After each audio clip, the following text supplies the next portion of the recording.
उपस्थित मान्यवर, विचाराचा विचार करणारे सुज्ञ परीक्षक, माझे स्पर्धक मित्र आणि रसिक हो. परवा आज टीव्हीवर मला एका शेतकऱ्याची मुलाखत पाहायला मिळाली होती. त्याला विचारलं होतं की सरकारने केलेल्या कर्जमाफीबद्दल तुमचे मत काय. त्यावेळी तो शेतकरी डोळ्यातील अश्रू लपवतच हसत हसत म्हणाला, अहो कर्जमाफीला थोडा उशिराच झाला, कारण आम्ही आमचं कर्ज केव्हाच फेडलं, पण त्यासाठी गोट्यातील जनावर आणि बायकोच्या गातील मंगळसूत्र सारं काही विकलं. शेतकऱ्याच्या तोंडचे शब्द ऐकताच माझंही मन विचार करू लागलं. म्हणूनच काच कोणत्याही शेतकऱ्याचा मुलगा शेतकरी व्हायला तयार नाही. आज आपल्या समाजामध्ये डॉक्टरचा मुलगा डॉक्टर, इंजिनियरचा मुलगा इंजिनियर, शिक्षकचा मुलगा शिक्षक, इतकाच काय साऱ्या शिपायाचा मुलगा शिपाई व्हायला तयार आहे, पण एकही शेतकऱ्याचा मुलगा शेतकरी व्हायला तयार नाही. शेतकरी ज्याला उभ्या जगाचा पोशिंदा मानलं जातं, ज्याला बळीराजा पदवी दिली आहे, तो आज आपल्या समाजामधून वंचित होत आहे. आजच्या युगात प्रत्येकाला त्याचा हक्क नाही मिळाला, त्याच्या कामाचा योग्य बदला नाही मिळाला तर तो लगेचच कामबंद आंदोलन करतो.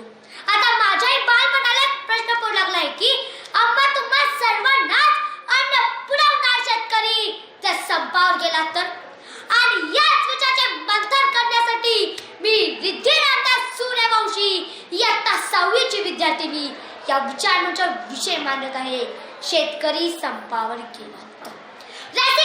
विषय मांडत असताना शेतकरी संपावर जाण्यासारखी परिस्थिती का निर्माण झाली या गोष्टीचे कारण सांगते अत्यंत गरजेचे आहे.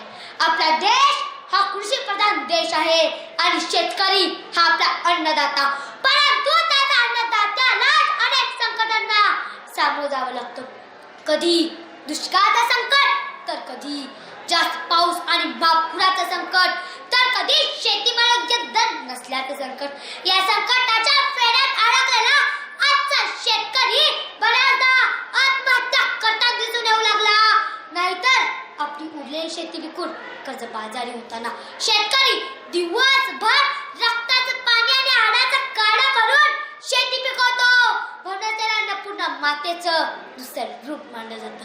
आपला दुर्दैव आहे की आपला अन्न पुरवणारा शेतकरी कित्येकदा तरी उपाशी पोटी झोपत आहे. आपल्या वस्त्र पुरवणारा शेतकरी सणासुदीला देखील आपल्या बायका पोरांना नवीन कपडे घेऊ शकत नाही. आणि याचा मुख्य कारण म्हणजे त्याला शेतीमालाला योग्य भावच नाही. विशेषतः म्हणजे तो भाव ठरविण्याचा अधिकार त्याला नसतो. शेतात राबायच्या शेतकऱ्यानं आणि भाव ठरवायच्या सरकारनं हा कुठला नाही. पीक आला तर भाव नाही, भाव असला तर पीकच नाही. या फेऱ्यात शेतकरी अडकला, तो त्याच्या जीवनातील भावाचा पगारात थोडी जरी तफावत झाली तर प्रत्येक कामगार लगेचच कामबंद आंदोलन करतो. मग शेतकऱ्याला त्याच्या शेतीमालाला भावच नाही मिळाला, त्याने का संप घेऊ नये. पण खरंच जर शेतकरी संपावर गेला तर काय होईल? आपल्या जीवनातील भावच संपून जाईल. शेतकरी नाही तर शेती नाही, आणि शेती नाही तर आपल्याला खायला अन्न नाही. तेव्हा पैसा संपत्ती सर्व काही असून सुद्धा सर्वांनाच उपाशी पोटी राहावं लागेल, कारण आपलं पोट भरण्यासाठी पैसा व संपत्तीची गरज असते. गरज असते ती म्हणजे शेतात पिकणाऱ्या धान्याची. म्हणूनच शेतकरी संपावर जाऊन चालणार नाही.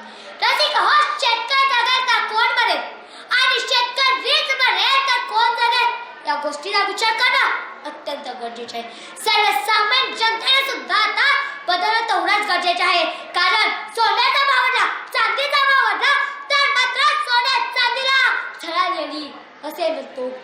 पण कधीतरी भाजीपाल्याचे दर वाढले तर मात्र महागाई वाढली अशी ऑर्डर सुरू करतो. बऱ्याचदा शेतीमालाला दर नसल्यामुळे शेतकरी हताश होऊन जातो. कधी निसर्ग त्याच्या सोबत नसते तर आता सर्वसामान्य जनता सुद्धा त्याला साथ देत नाही. मग शेतकरी संपावर गेल्यामध्ये नवल काय? जर शेतकरी संपावर गेला तर संपूर्ण जनजीवन विस्कळीत होऊन जाईल. अन्नधान्याचे भाव खूपच वाढतील. धान्यासाठी माणसाला शत्रू आहे, म्हणूनच शेतकरी संपावर जाऊन चालणार नाही. रसिक हो, आता आपण सुद्धा शेतकऱ्याचा शेतीचा सन्मान केला पाहिजे. त्याला शेतीमालाला प्रयत्न केला पाहिजे व सरकारने सुद्धा त्या शेतकऱ्यांच्या प्रोत्साहनासाठी विविध योजना राबविल्या पाहिजेत। शेवटी मी पुन्हा एकदा मनापासून म्हणेन की शेतकरी जगेल तर कोण मरेल आणि शेतकरीच मरेल तर कोण जगेल। धन्यवाद।